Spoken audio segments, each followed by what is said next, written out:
Boxingego here. If you like this video, make sure you hit the like button and also subscribe to the channel and hit the bell icon on the top of your screen to get notified when the latest new content drops. 1. Emerge about Canelo Alvarez's blockbuster $365 million multi-fight deal with Dazn. Stay tuned. What up, fight world? It's your boy Ego, and I'm back with some more boxing. Make sure you smash the like button. Also subscribe to the channel for the latest and greatest in boxing. If you want to become part of the notification gang, please hit the bell icon. Shout out to the super chats, channel donations, the Venmo donations, and the Patreon family. We working. Now, I just did a video about it. Canelo Alvarez signs a huge, massive deal with Dazn streaming app. It's a 5-year deal. It's supposed to be 11 fights worth a minimum of $365 million, right? That's correct. $365 million for 11 fights in 5 years, right? And ESPN has some more information on the deal, and it says, in a record-shattering deal finalized early Wednesday morning, Alvarez signed a 5-year, 11-fight deal worth a minimum of $365 million with Dazn, which only launched in the United States in September. It will commence with a move up to face titleist Rocky Fielding December 15th. Alvarez's deal is the richest athlete contract in sports history, eclipsing the 13-year, $325 million agreement that New York Yankees slugger Giancarlo Stanton signed in 2014 when he was with the Miami Marlins. Goes on to say, Canelo is the highest paid athlete in the world, and he's extremely happy, Oscar De La Hoya told ESPN after Alvarez signed. HBO had the right of first negotiation and a last look provision for Alvarez's fight with Fielding, and the network made an offer for an HBO pay-per-view, but it elected not to match the one made by Dazn. So Canelo was definitely sought after, right? Alvarez is boxing's biggest pay-per-view star post Floyd Mayweather Manny Pacquiao era, generating hundreds of millions, which we know. And now they're basically saying his fights are going to be on an app that costs $9.99 a month. When Alvarez was fighting on pay-per-view, he would earn money for every buy above a set threshold beyond his guaranteed purse. But even though Dazn doesn't offer pay-per-view, Alvarez can still earn even more money beyond his guarantee based on specific subscription benchmarks that Dazn can reach during the course of the deal, which is something I was curious about. So that's why they said $325 million minimum, because I guess if a certain amount of people, like, I don't know, because it's not rated on Nielsen's ratings for TV, so there's some other way to tell how well, I guess, your streaming is doing, your app is doing. And I guess if Canelo hits certain landmarks or milestones with it, he can earn even more money. So that's just a cool little perk. $325 million minimum. And with, he could get these spiffs or these additional commissions if, like, he fought Charlo or whoever and it exceeded all expectations and hit over whatever benchmarks. Alvarez says, quote, "This is only from my hard work. The most important thing to me was being able to give the fans the opportunity to see me fight without having to pay $70 or $80 for my fights on pay-per-view. That was the most important thing, more important than what I am making. It is important for me to give the fans the biggest fights and the most important fights, and I promise you I will always do that. The December fight with Rocky Fielding is a dangerous fight. I am moving up in weight, and I don't know how my body will feel, but I always want to take on challenges, and I am very happy my fans will be able to see me fight for a small cost," right? Alvarez said he's not worried that he was moving to an unproven broadcast platform. He said, "Never. I was never worried about it because I'm confident in myself," he said. "I know how important I am to any platform I go to. I am very grateful to HBO and to Showtime for what they did for my career, but I am happy we're moving forward and I will be able to fight on a platform that is the future. I've always liked a challenge, and this is yet another challenge in my career. Being part of this historic deal will require me to prepare myself even more and offer fans even better performances. At the same time, I am humbled to be selected to lead this new vision for the sport of boxing. which will, without a doubt, be for the benefit of the fans. Says, although Alvarez is the centerpiece of the deal, De La Hoya had leverage to use Alvarez to secure dates and licensing fees from Dazn for his company's non-Alvarez events. The deal, for which financial terms were not disclosed, calls for Golden Boy to put on up to 10 high-caliber fights per year that will stream live on Dazn early in 2019. So basically, part of the deal Golden Boy like snuck in or worked in is, hey, you want our superstar, who HBO's now defunct, HBO Boxing. So you want our superstar, you got to give us some room to put the showcase Ryan Garcia or whoever else we want on Golden Boy cards. And they got that too. So Golden Boy's winning with this. Canelo's winning with this. Those fights would include Golden Boy's other top fighters, Jorge Linares, Ray Vargas, Joseph Jojo Diaz Jr., Diego De La Hoya, Virgil Ortiz Jr., etc. De La Hoya said, this is huge for boxing, huge for Canelo, and huge for Golden Boy. Golden Boy is at the forefront of something very monumental for the sport of boxing.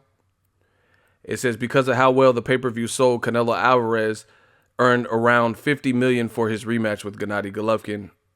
So that's about how much he made, I guess, when it was all totaled out. This is easily one of the best days in the growing history of Golden Boy Promotions, De La Hoya said. We are committed to making this sport as accessible as possible at an affordable price for all the fans. My dream has been to make boxing a sport for all. DAZN has the perfect platform to make this dream come true. And with the biggest star in the sport at the helm of the journey, I have no doubts that we will succeed in unimaginable ways, right? We were able to reach a conclusion of what Canelo is worth today and what he is worth tomorrow, and we worked out this deal.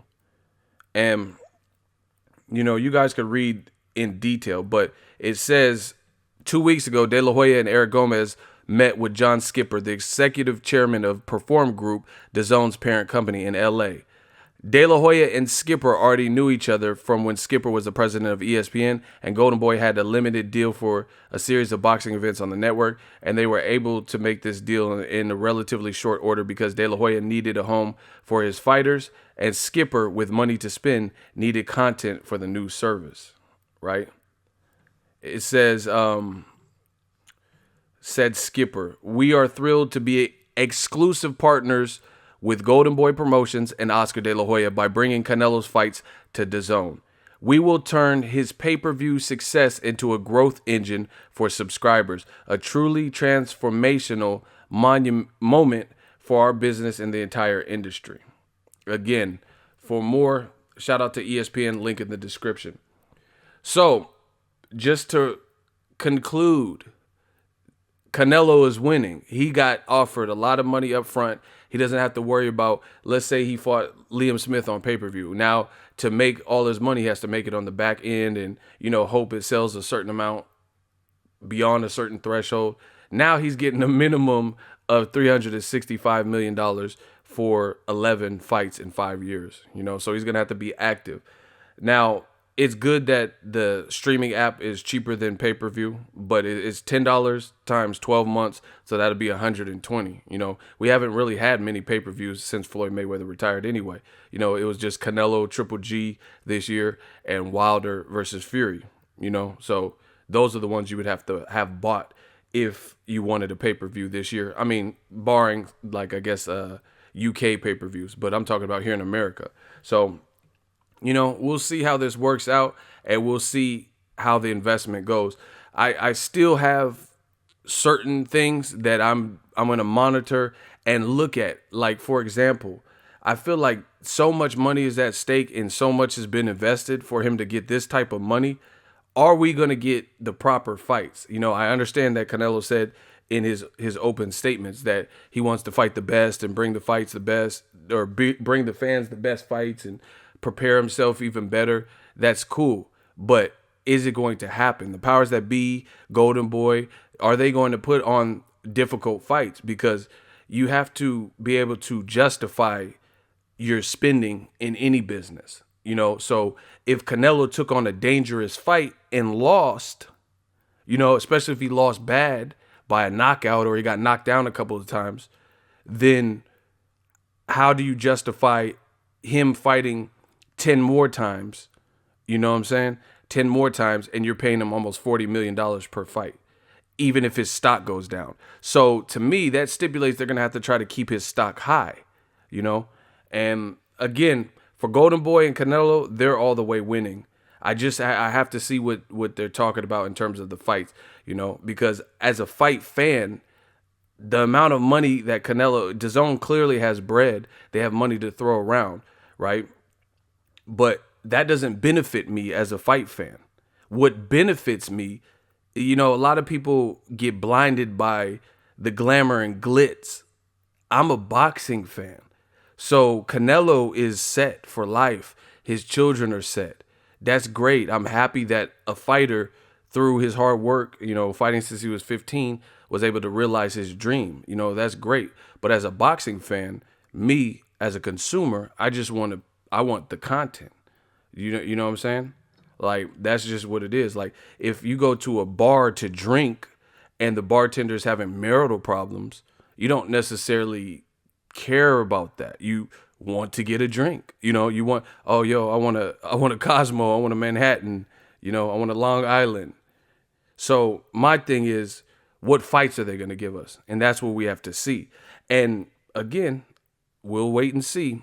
But I feel like difficult fights, now they're even riskier, because now you have a guy who's making almost 40 million per fight, and you're going to want to keep his stock high, you know. And if you put him in dangerous fights, if he comes up short, or, you know, even if there's like stuff like gift decisions, like let's say he fought Jamal Charlo and it went the distance, and everyone felt that Jamal Charlo, I mean, are we going to get the fair scorecards? You got to look at stuff like this. So from a monetary standpoint, Canelo's balling. Golden Boy, they did well post HBO boxing closing up shop. But I'm just curious what this is going to do for, because the first fight we're getting in this 11 fight deal is Rocky Fielding, which is, you know, is just an average fight. This is not by far the most meaningful fight of Canelo's career. Canelo has a good resume, but are they going to bank on his star power and just be like, oh, it's Canelo, ha, you motherfuckers aren't paying pay-per-view anymore, so now you just got to deal with this level of fight that we want to give you? Or is Canelo, who is a champion, is he going to be in the compelling matches? And that's what we're going to wait and see, you know. And if you read this article, the other thing I have to mention is a lot of people are giving credit to Eddie Hearn for this deal. This is not Eddie Hearn's doing. Eddie Hearn does not own DAZN. They said Skipper, and he has some other partners or whatever, the Perform Group, right? They said De La Hoya already knew him and met up with him, and they were looking for content, and they had all this money to spend because Eddie Hearn and Matchroom Promotions hadn't really blown the budget, because they hadn't signed anyone big enough where they had to chip out and cash out, you know, like crazy amounts of money like they just did with Canelo. So it looks like they're throwing the whole bag at Canelo. You know, they're really trying to get people to grow, and we'll see. You know, it's a huge gamble. It could pay off, you know, because Canelo is the biggest star in boxing right now. But again, I understand $9.99, you know, and I understand what Canelo represents. But me, more important than how much Canelo is making, I still care about the fights we're going to get, you know, because as far as I'm not trying to be rude, but as far as Golden Boy, they don't have a deep stable. You just read in this article, they said, oh, and other Golden Boy fighters like Lemieux and Joseph Jojo Diaz, who just lost to Gary Russell Jr., Virgil Ortiz, Ryan Garcia. So the other 10 fights, it's just like the real impact for Golden Boy is at the moment, you know, and maybe people follow suit and like follow and sign the Golden Boy now. I don't know. But as of right now, Golden Boy, aside from the cash cow Canelo, who's clearly, you know, a benchmark, you know, he's a front runner for the company, it's all eyes on him, not really some of the other Golden Boy fights are a lot smaller. You know, they're not putting, Ryan Garcia has a good fan base, but they're not putting him in with the Gervonta Tank Davis and Devin Haney's and stuff like that right now. And then the other fighters have even lesser names that are signed. So we have to see how this all plays out. But for right now, Canelo is definitely balling. A lot of people are saying this is Eddie Hearn just won, checkmate. You read the article. It doesn't say anything about Eddie Hearn. The only thing it says about Eddie Hearn is that he too has fights on here and he has a deal, you know. But This was orchestrated by Canelo's team. Doesn't say anything about Eddie Hearn is co-promoting Canelo, you know? So the trickle down effect could benefit Eddie Hearn because he was there first. And now that Canelo's on the platform, you know, maybe more people are urged to sign up. Like, oh shit, I got to rush to see Canelo's next fight. But I still believe that boxing is in a fickle spot where the matchups matter. I'm not expecting every single fight to be a life or death unification. No, no, no. You know, like, I don't think that Terrence Crawford has to fight against Errol Spence and then Danny Garcia, then Mikey Garcia, then Keith Thurman. That's not realistic, you know, in a short period of time. I'm cool with, you know, just a tough game, Jose Benavidez, and then, you know, you fight Mean Machine, and then hopefully you get a unification with Sean Porter or something, you know? So for 11 fights in 5 years, I can't wait to see who Canelo is fighting, you know? Are they going to match him like super light to try to keep his stock high? Or are they going to put him in the dangerous fights and just, you know, and just expect his star power to stay the shine that it always was, you know? So again, shout out to Canelo. He's balling. He made a lot of money. You know, this is it. I told you guys, like, for me, I don't have an issue with Dazn. I never did. I told you in my post videos that the matchups that Eddie Hearn had didn't seem strong enough to encourage and entice people to buy. We'll see who Canelo plans on fighting because he's clearly the biggest star, you know, him and Anthony Joshua on this network. But Anthony Joshua is not in the most favorable light right now, you know. So we'll see if this bumps up the ratings. But I still feel that Canelo is going to be dependent on who he fights. You know, I don't think Canelo, you know, for some odd fights, he might be able to just fight anybody, but it's too stacked of a division at 160 and 168, and there's a lot of game credible names and opponents. So we have to see. We have to see who he's planning on fighting. I don't think he's going to be able to pick around the Zurdo Ramirez's and Caleb Smith if he stays at 168, or pick around the Charlos and Denny Jacobs, Sergey Derevyanchenko winner, right? And just the different guys like that, Jamal Charlo. So again, this is all just forward thinking for right now. Congrats to Canelo Alvarez. Cannot wait to see who they put him in the ring with if he gets past Rocky Fielding. Drop your thoughts in the comment section. Make sure you smash the like button as always. Hate, comment, and subscribe. Till next video is Ego.